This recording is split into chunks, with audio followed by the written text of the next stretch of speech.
Hi everyone, we're just going to wait for Dr. On to join, and she's requested to join, so I'm just going to accept it. So I'm the co-director of marketing at Simply Neuroscience, and I'm going to be doing with the NeuroLive with Dr. On. How are you? I'm not too bad. Hello. It's nice to see your face. Same here. I'm really How excited you? for this Yes, yes. I'm so honoured to be invited to speak with you, and I'm just really sort of thrilled that there's youngsters like yourself involved with such an amazing organisation, and you just do so much. I had a quick look at your website. There's so much going on. Thank you. Yeah, we do try to engage as much youth as we can because I Hmm. think that it's very hard for them to find resources for neuroscience and the medical field. Absolutely, and I'm so glad that we're having this talk today. Yeah, same here.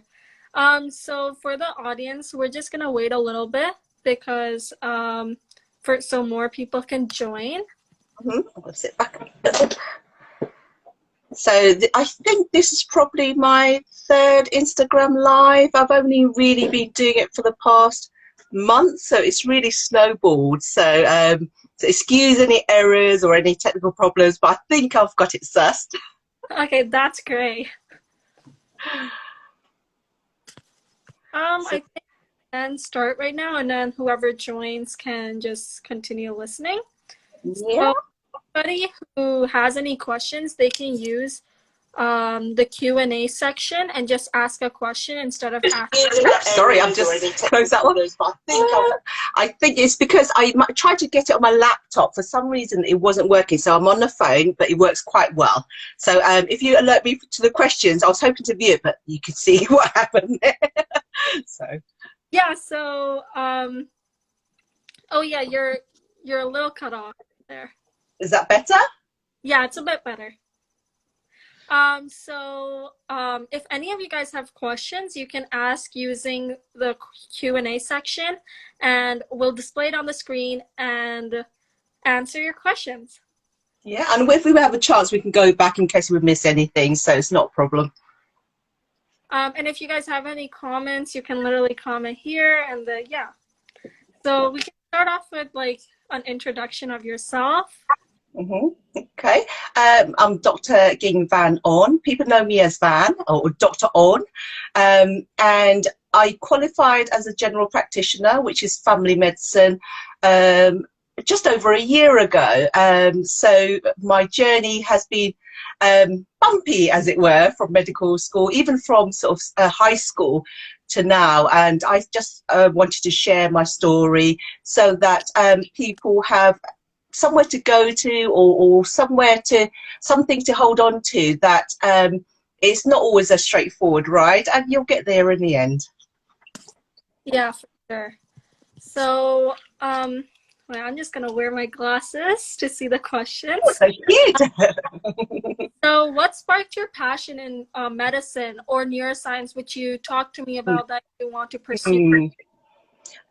So medicine, with regard to that, it was in high school. We did a module on forensic science, and this was way before CSI became very sexy and everyone's interested. I just liked solving problems, piecing all the evidence together, and that inspired me a bit. And I wanted to do pathology, and I looked it up. And you do have to be a doctor to become a pathologist. So that was what I was heading for. So I did a lot of science, A levels. This would be high school to get into college. And then I went on to college, which isn't college as in university college. This is for sort of from about 16, 17, 18, that sort of age group. And there was a big jump between the academic levels that I dropped out, really, and I shelved everything and went on to do other things. So that's another story which we'll go on to. But I always had a passion for sort of neurological things, psychological things. For whatever reason, I pursued that in voluntary work. I volunteered for 2 summers with an amazing organisation that supported people with mental disabilities, not so much neurodiversity per se, but they really struggled. They weren't able to communicate. They had sort of physical disabilities as well. And I found that very, very useful, because it just makes you think how lucky we are, and there's people who need 24-hour care, and that sort of sparks more interest as well. But the mind really does affect you in so many different ways, with regards to your motivation, your mood, your ability to function, even for studies or for work. And I just instinctively was drawn to things like that. I did volunteer for an organisation which worked on cognitive therapies, so I always had that in the background. And during medical school, I applied. My supervisor was a neuroscientist, fortunately, and I was fortunate enough to spend a summer doing a very small part of his research on axonal growth of the central nervous system. So that's always been in the background. My friend's a psychiatrist, and she's very interested in that. There's so much anatomy involved in her studies, very neuroscientific, and it's not just the social aspect of mental health. It was based on a lot of scientific evidence. So that's always been the case. I've been a huge promoter of mental health, just in general from my own experience, having lost someone through mental health as well. So during my registrar year, which is sort of during my training as a GP, I did compile a leaflet of resources of where people can go with mental health, because consultations are so short. You can only give them so much information. The priority was to keep them safe clinically, but all the other written information, like emergency numbers, that was all on that sheet of paper. So I created that sheet for that specific practice for mental health. So, but I'd like to do so much more. Oh, that sounds so great. So you mentioned about like research and working with some of your teachers and professors. So what was your research like? I didn't have that much experience in sort of academic laboratory work. So that was a good introduction, really. So working in a lab, working independently, taking really, really good notes. So that affected my dyslexia a bit, but my supervisor was so supportive. So that was a great experience, but the quietness really helped. Just being in that room, because when you're in a busy ward, I'll talk a bit more about that, where I used to struggle. So I enjoyed it, and that stimulated me to take it further. So I took a year out to do biomedical engineering and regenerative medicine in a year, and I had a great project. So I did research in the lab, and I really enjoyed it. I mainly took a year out, one, because I really wanted to do that degree, and I was fortunate enough to do it in a year. Because if I didn't do medicine, I would have done that one in 3 years and reapplied for medicine. So there's always a backup plan. But I really enjoyed the research, and because of that summer experience, I got onto the course I wanted, which I was thrilled about.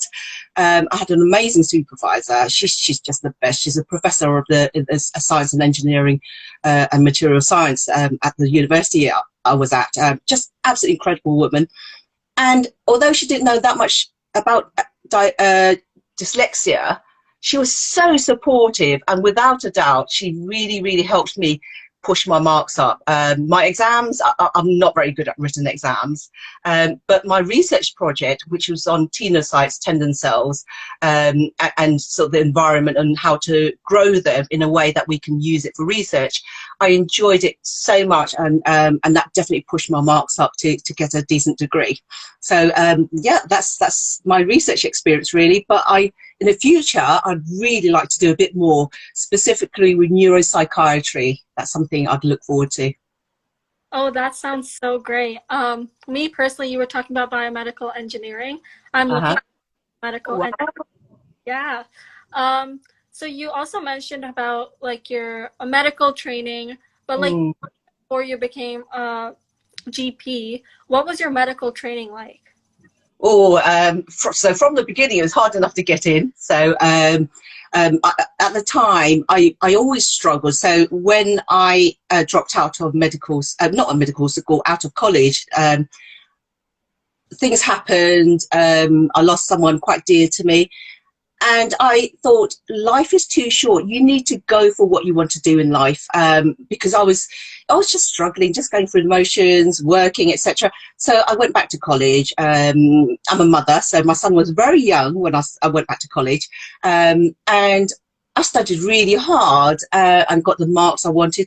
I was rejected by all the medical schools I applied for, but that didn't stop me. I knew I had to get really good grades, and then I got fortunate enough, pushed myself to get into medical school, and it was tough. I was working. I was a home tutor and got into contact with home tutoring people who were neurodiverse, dyspraxic, dyslexic. But I really struggled with the hours, the childcare, and the most difficult ones I found was anatomy, because there's a whole new language with medicine. The terminology, the long words, the pronunciation, and just remembering the names. For me as a dyslexic, I find names very, very difficult, even names of friends and things. So your name's quite unusual, so I remember it. But someone with general names, I'd forget. Even my own son, sometimes I don't forget anymore. But my friends, sometimes I just, it's on the tip of my tongue, but I can't get the words out. So so I struggled, and that's when I questioned, why am I struggling? And it was only when I had a conversation with my colleague, I said, how long did it take you to read this chapter? And believe it or not, it was to do with neuroscience. And it was a tiny little chapter. And she said, oh, it took me an hour. I said, an hour? You really understood it? She goes, yeah. And it took me 5 hours, and I still didn't understand it. So we were very fortunate that the university did have a studies tutor. So I went along to see her, and she did a screening test, and she goes, oh, you might be dyslexic. I said, what was that? So I had no clue. This is in my second year of medical school. And then, fortunately, the university funded the assessment, because they can be quite costly. And it turns out I'm dyslexic. So my ability sets on different skills were two ends of the spectrum. My spelling was amazing, which is quite unusual for someone who's dyslexic. But my memory recall was absolutely atrocious. Most people have a working memory of 5 seconds. I have one of 2 seconds. And it all makes sense, because when I was younger, I would speak so fast before I forget it. Even I'm controlling it a lot better now. But everything sort of fell into place, and I now understand why I was the way I was. So it was a struggle, but I did enjoy it. But I was so sleep deprived. It was the long hours. I would avoid assignments because it just involves so much reading. The clinical sort of practical stuff I really thrived in, and I enjoyed. But it was a challenge. I like to use the word challenge, because when I call things negative, like difficult, then it becomes a bit of a barrier. And for years, only until sort of a couple of years recently, I used it as a crutch and an excuse for not getting things done. So that's what I'm all about now, just changing the way people think about neurodiversity. So you've mentioned you have a kid. Do you only have one, or do you have a few? I have one. He's not a kid anymore. When I started medical school, he was only 4. So I graduated in 2011. So it's been quite a few years, probably 17 years now. So he's 22 now. Oh. So he's not young. He doesn't need any looking after, but he was quite a good child, reasonably good. And I was very fortunate. I had a very, very good friend who supported me. So, how did you show neurodiversity to your kid? How did you make them support you? Or was there any challenges that came up during that time? Well, there was loads of challenges, because it was such a busy academic what's the word topic, with medicine, with the rotations, going to hospital. It was such a challenge. I was just getting through. I did have a dyslexia tutor, which the university funded, but although she was very supportive, I didn't have that time to sit back and reflect on everything, to try all these strategies and work out what was right for me, because I was learning in a way where I was just cramming it all in, spending 5 times as long as everybody else. But I never really learned how to learn, and to try and learn how to learn at medical school, which is quite strenuous already, was tricky. So I never really had a chance to get to qualify in 2000. Hello, can you hear me? Can you hear me? Did we break up there? Oops. Breaking up a little.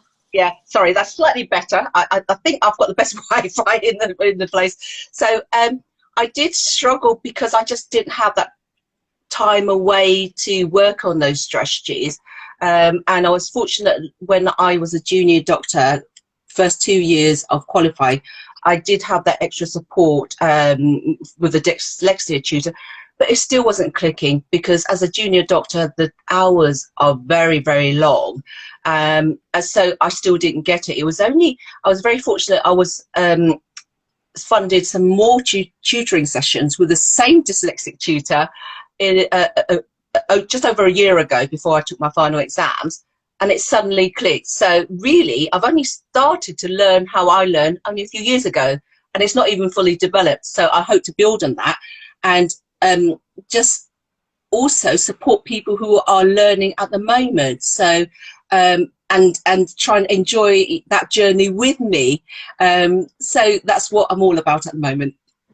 Oh, that's great. So you also mentioned that you found out you had dyslexia during university or college. So did you ever feel like you had dyslexia, or like felt like it was hard for you to comprehend things? I definitely felt it, without a doubt. I felt it so difficult, and sometimes it would reduce me to tears because I just wasn't getting it. People were telling me and I was trying to retain the information, but I wasn't digesting it. It wasn't being internalized. It's very, very superficial. I was going through the motions, but it wasn't sinking in.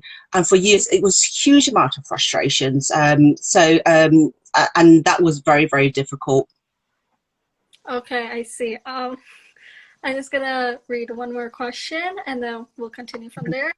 So I know we talked about that you do mental health advocacy, and so what were like the biggest takeaways for how we can safeguard our mental health during this pandemic, and tips for mental health or self-care in general?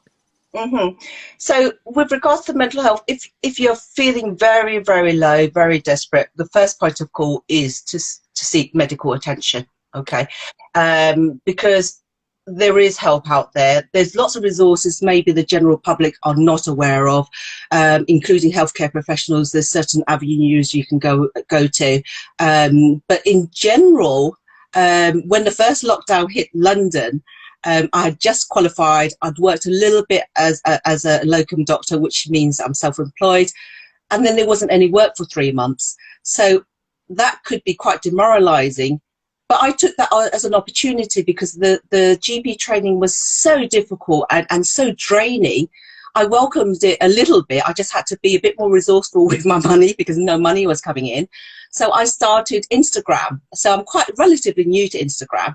I first started up with a makeup Instagram because I didn't have much skincare routine. I didn't know how to apply makeup. So I started it as fun, and that was a hobby. So I do encourage people to take time out and enjoy your hobbies. So that's what helped my mental health, and I joined quite a number of groups on Facebook, and there was just a different community. So whatever you're interested in, it's worth looking into.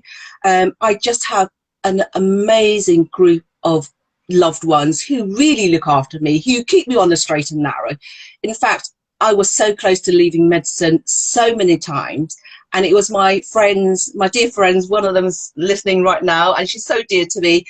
She supported me through my first year of GP training, and that was the toughest for me. So I was very fortunate to meet her in my first rotation, and my dear friend who helped support me through medical school when I first got in, helping with free baby childcare and things like that. So your support network is so important. What else is there? Yes, and speak to your family. Don't leave it too late. be open about it. People are very supportive, and we as a population, we should be kind to each other. Just be open. If you have something negative to say to someone, hold it back, turn it into positive, because you don't realize what an impact it can have on other people. Yeah, I definitely agree. Me, myself, to just care about my mental health, I do about of meditation and yoga every morning. I wake up early and do some meditation and yoga before I have classes, just so I can relax throughout the day. And about, like, I know, like, this doesn't sound the best, but think about yourself, reflect to yourself a little bit, and see, like, and that will just make your day a lot better. I totally agree. And I'm not sure, did you learn how to meditate? So actually my parents, mostly my mom, she meditates a lot. Like, my parents are very religious and practice Hinduism. So in that, there's a lot of meditation and yoga. So that's actually how I learned it. That's amazing. There's another thing I want to emphasize, obviously being a doctor. I cannot stress how important it is to get a good night's sleep, drink plenty of water, get out, try and start your day early, because it sets you up for the day. Get out, take a walk and come back. It makes such a difference, and make sure you eat healthy, especially in this time period where your health is so important, because if you do get COVID, you're more likely to cope with it better.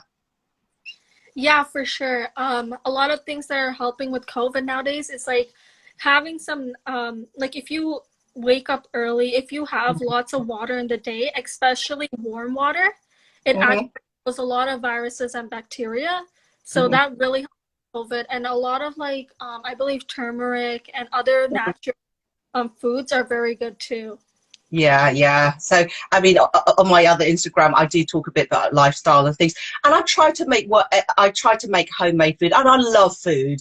So that's another hobby of mine. I love making food, and I try to make them homemade, and I experiment, and the lockdown's been quite good in that way, because I try to make fresh ingredients. I look up at people's posts.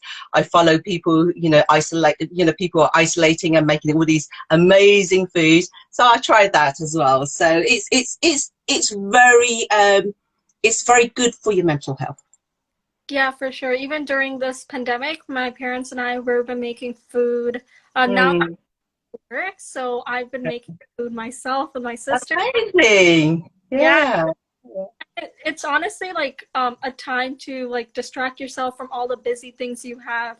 And speaking about that, I also had another question for you regarding mental health. What would you give, like, some tips about maintaining work and personal life? So I'm quite fortunate because I'm self-employed. So obviously I need to earn money, but I do have a balance. I know the way I work, and what I used to do was work, and run myself to the ground. But now I tend to plan it so I have interrupt slots, breaks after a certain period of time. But there has to be a balance, because there's not much locum work about. So you have to be a bit cautious. But then you plan ahead. You think, oh, I'm not going to buy this. I'm not going to buy this.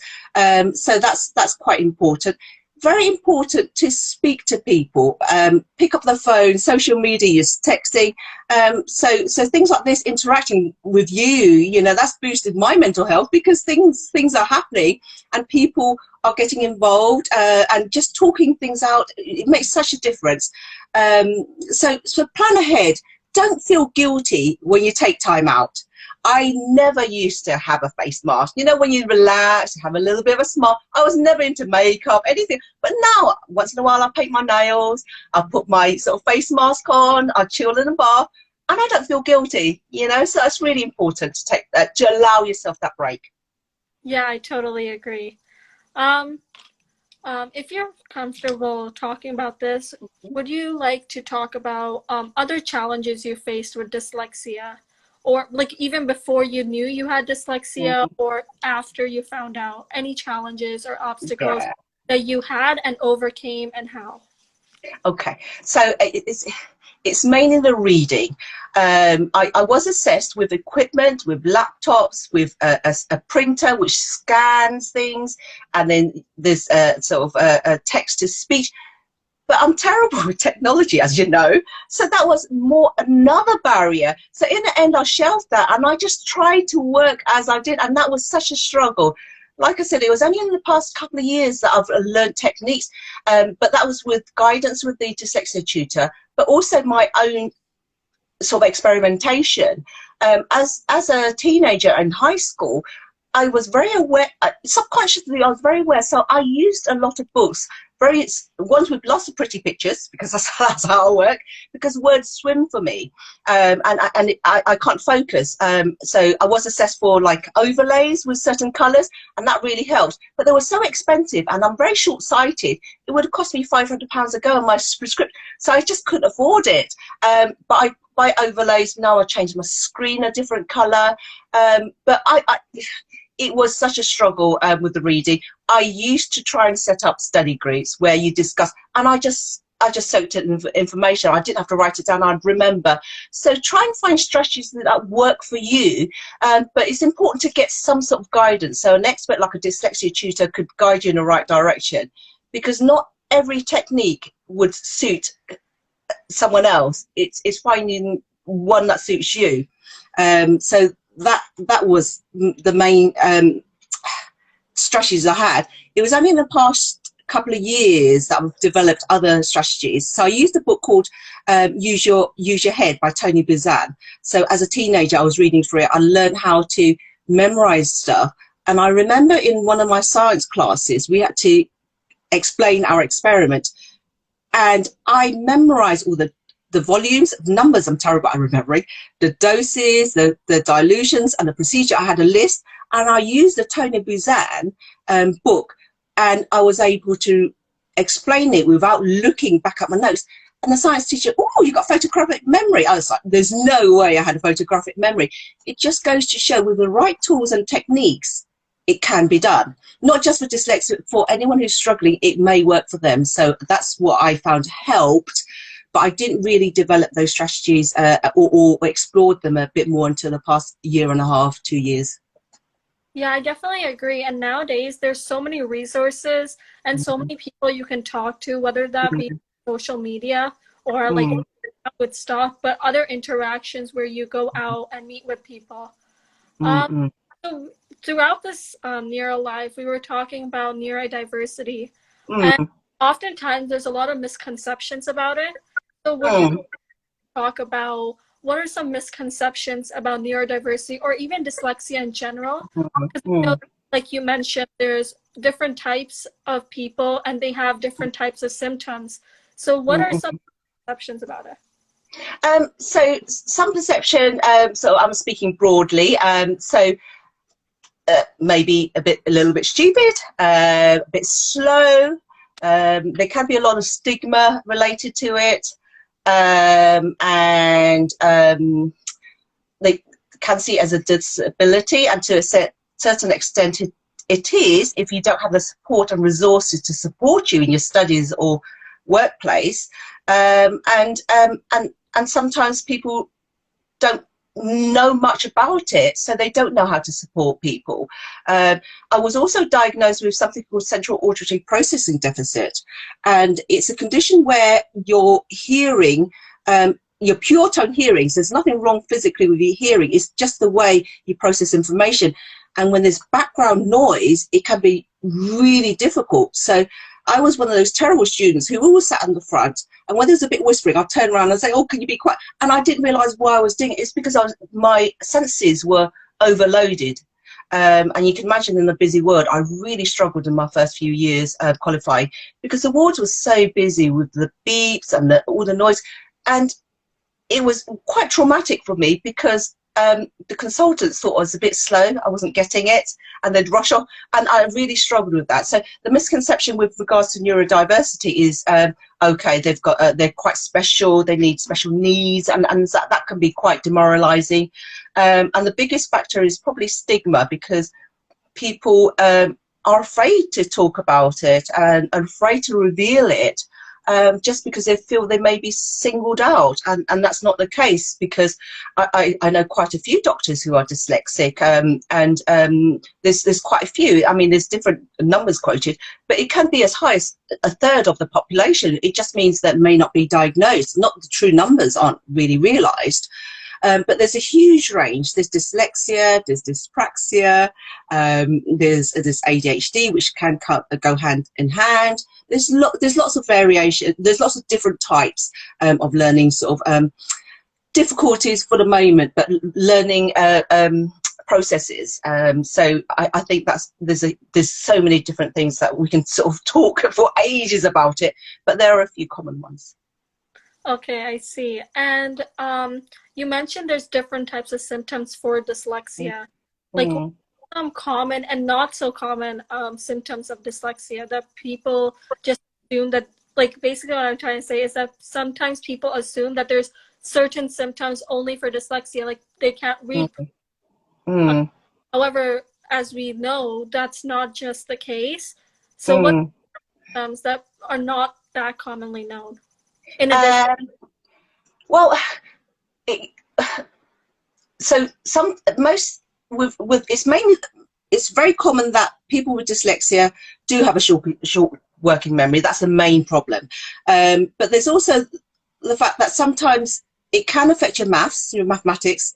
I studied maths up to nearly university level, but things like ratios used to do my head in, and it used to reduce me to tears because I just don't get it, you know. So there's a misconception about intelligence as well, but this may be why my dyslexia wasn't picked up. My spelling ability is in the top 2%. My sort of ability, like what processing, was in the bottom 4%. So it's two ends of the spectrum. So you've got to remind me of the question. Sometimes I forget because I get so animated. So remind me of the question again. So I was saying that what are some like not so known symptoms of dyslexia? Yeah. So not so well known is probably the mental drain it can have on people, and I think that's underestimated.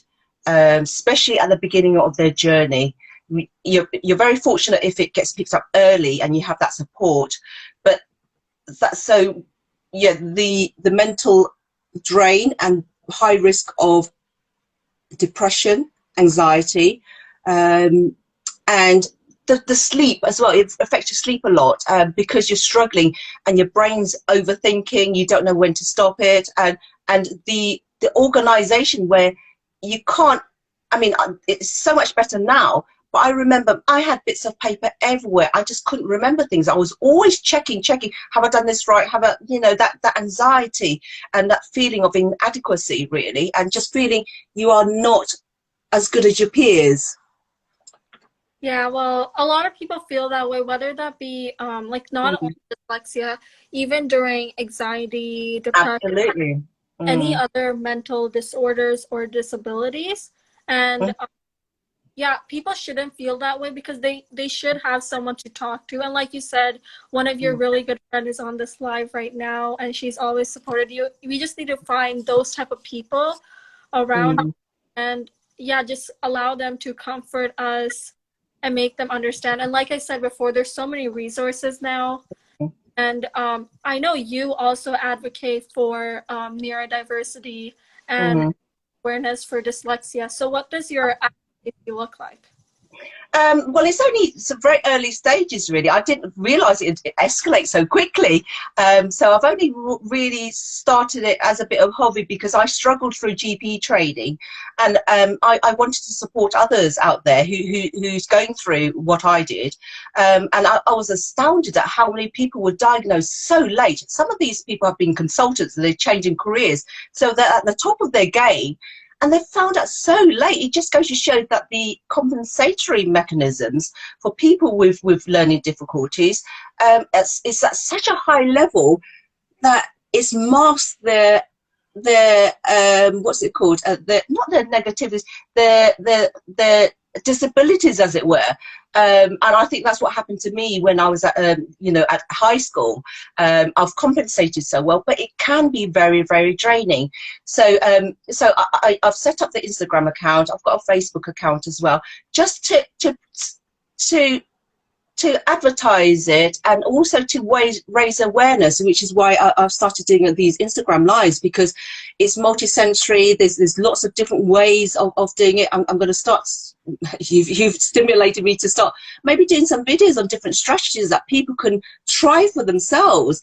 But if they have no guidance, and time constraints are so difficult in a learning environment, there's so much to do as a teacher. Some people aren't aware of what to do and how to recognize it. So I'm just raising awareness, really, and people will contact me. I can direct them in the right direction. It's very important. There's a lot of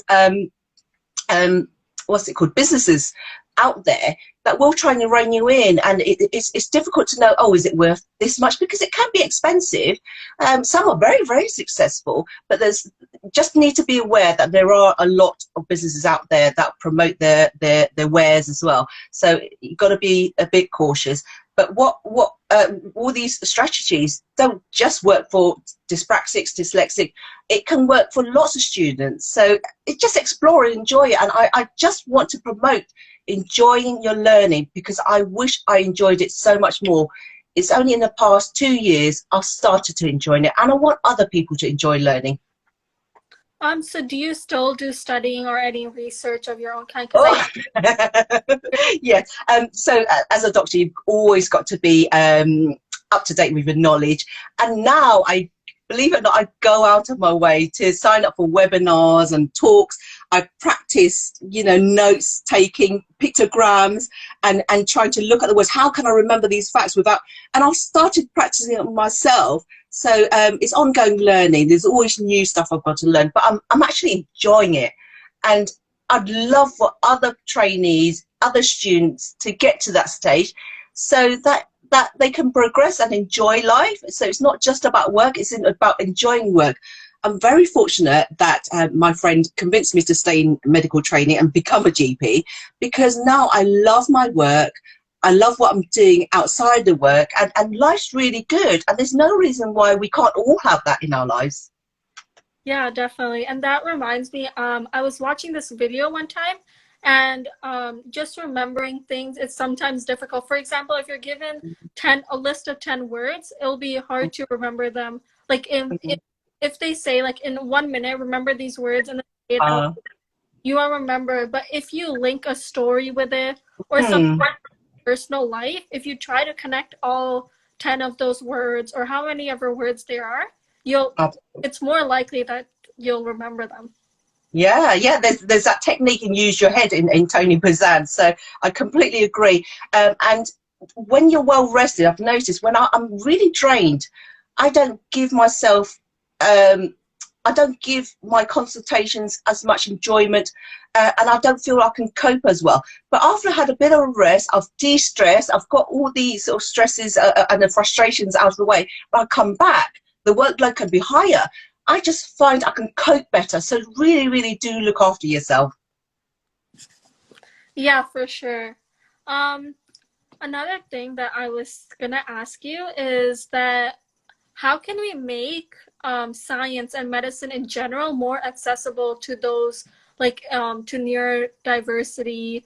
And because I know what we learn right now, it's just the basics. Whether it be in neuroscience, we learn about the brain, but we don't learn about the different issues that people face. So how can we make it more accessible as just regular people, whether it be in different organizations or just a person in general?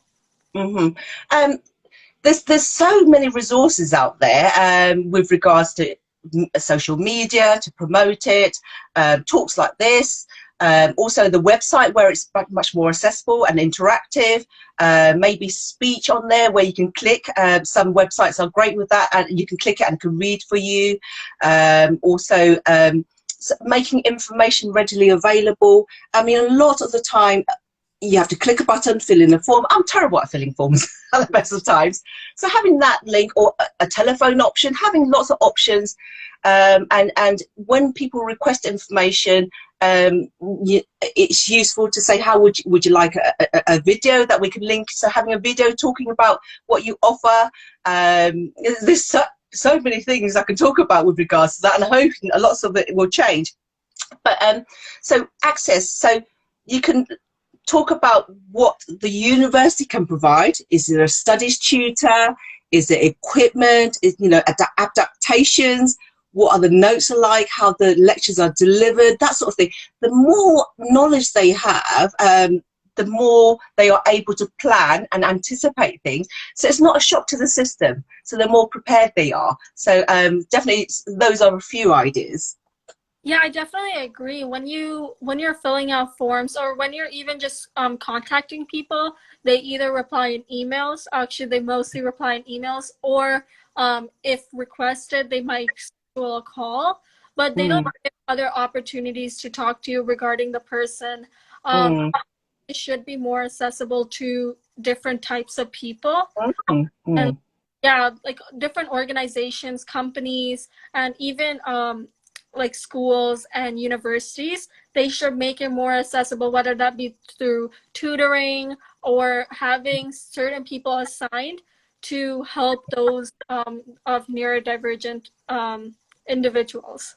Absolutely. I think it's very important to, when people make inquiries about any sort of course, to ask that question: is there anything we can do to make it easier for you, or is there any concerns you'd like to? And that free text box is so important. Yeah, for sure. And not only those with dyslexia, even in those who aren't suffering through this, they can literally still ask that question, because a lot of people learn better visually if they have a video along with the email or along with the support section in their website. People will more likely be engaged with the organization or company, and honestly find it so much more helpful. Yeah. I have noticed a few changes. I've done a few training programs, and they are getting better. I couldn't believe it. The videos were interactive. There's the option of watching a video, and the words were on the side. The words weren't too small print. There wasn't too much information. You can click a separate box for more information. So there is progress, definitely. Yeah, I definitely agree. So those are all the questions I have. You can share a little bit more afterwards, but I just wanted to give our audience a chance to ask questions.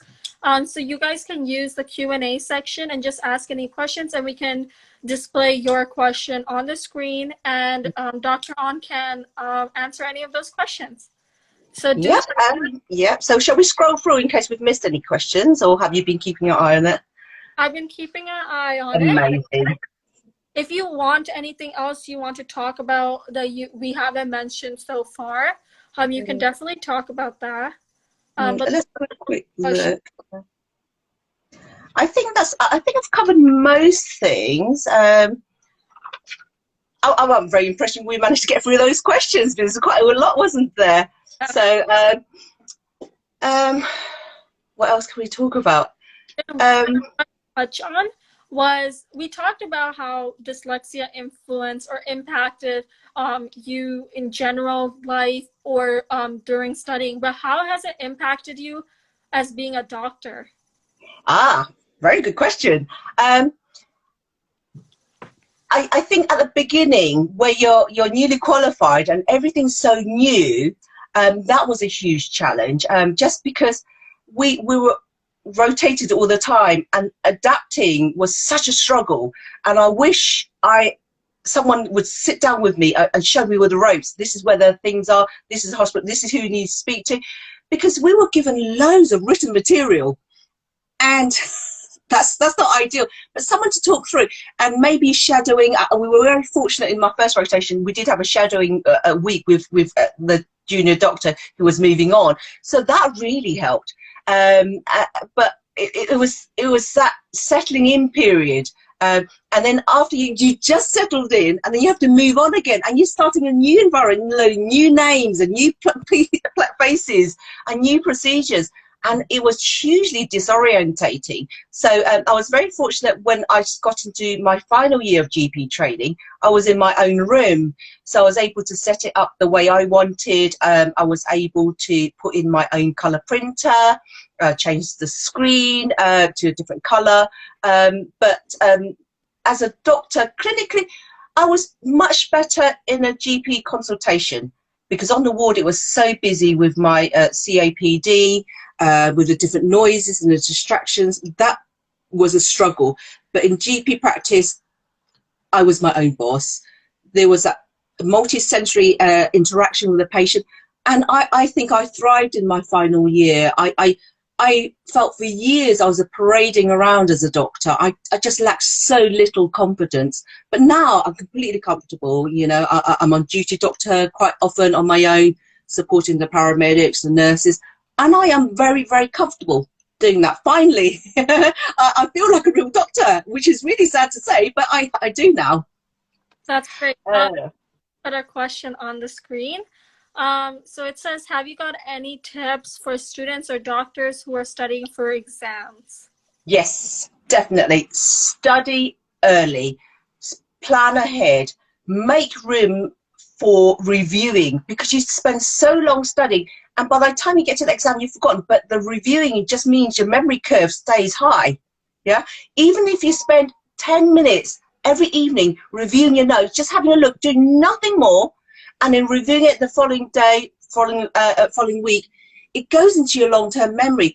Because one of my scores in my assessment was my long-term memory was very, very good, but it's getting that information from a short-term memory to long-term memory was the biggest mountain to climb. So that's very important.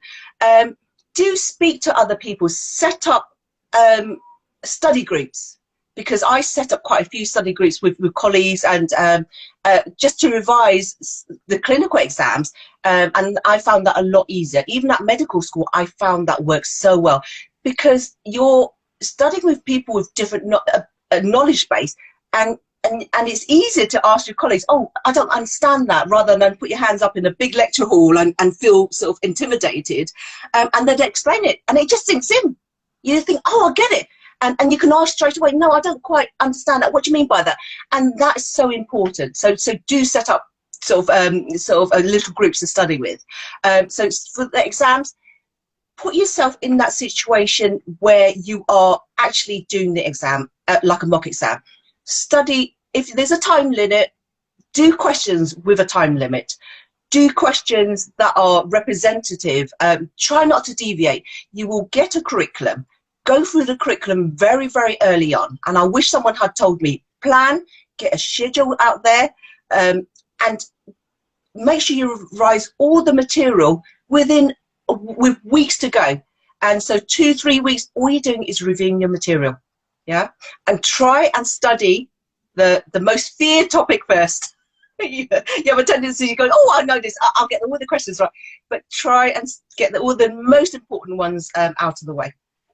Yeah, I totally agree with all the tips you gave.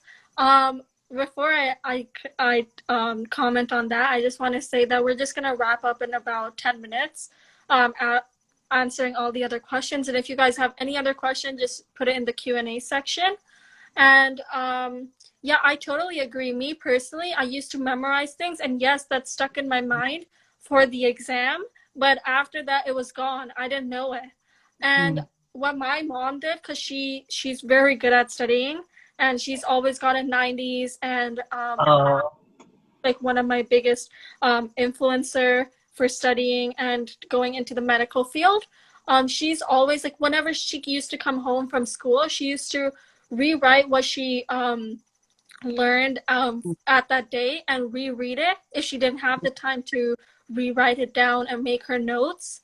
And honestly, for the time of the exam, she was ready for it. All she read it one more time, she was ready. And yeah, and I also, I'm really bad at short-term things. Like, if my parents tell me something, I go upstairs to go get it, and I get distracted for 1 second, and I'll just happen once. It happens so many times, and like, it's literally unbelievable. I have one more question.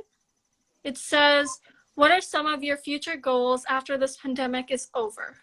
Oh, I've got quite a few plans. I've been thinking. So I do want to do an official course on dyslexia, just to have that much more knowledge so I can support people better. And I also want to sign up for a makeup course because that's one of my hobbies. So the work-life balance. So that's definitely something I'd like to do. And what I touched on before about sort of neuropsychiatry, that's definitely something I would like to take further. And I'd be very interested in learning a bit more about sort of supporting mental health in younger people, sort of teenagers, children as well, because I think there's a little bit of gap there. I refer them on, but it'd be nice to have that that knowledge base. But I hope to take the dyslexic medic much further. This is very early stages, and maybe in the future set up sort of tutorial support, be a dyslexic coach. So loads of things. I feel my career is just starting.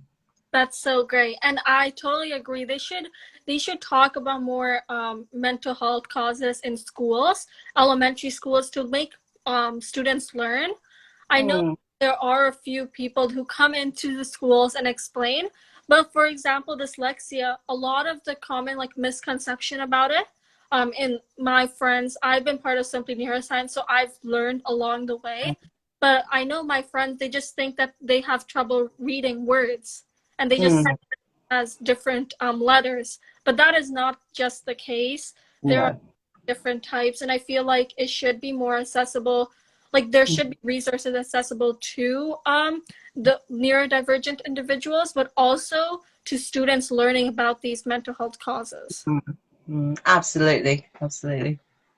So I think that is all. We can wait one more minute. If anybody has any other questions, they can drop it in the Q&A chat. And other than that, that's all that I have for you. Okay, amazing. So the time went quite quick. So, and can I just say, you're so articulate, and it's been such a relaxed interview. You know, so I'm really, really impressed. Thank you so much. And honestly, I'm so happy to be a part of Simply Neuroscience. It made my curiosity for neuroscience even further. And yeah, I've been doing some research just for Simply Neuroscience, and I'm just so happy that I got to be a part of this organization. Well, thank you so much for inviting me. I hope this is the first of many in the future. Yeah, for sure. So, okay. Have any other questions? I think that's all. Okay, thank you so much. Nice to meet you, Rishika. Bye. All the best for your studies. Bye. Bye.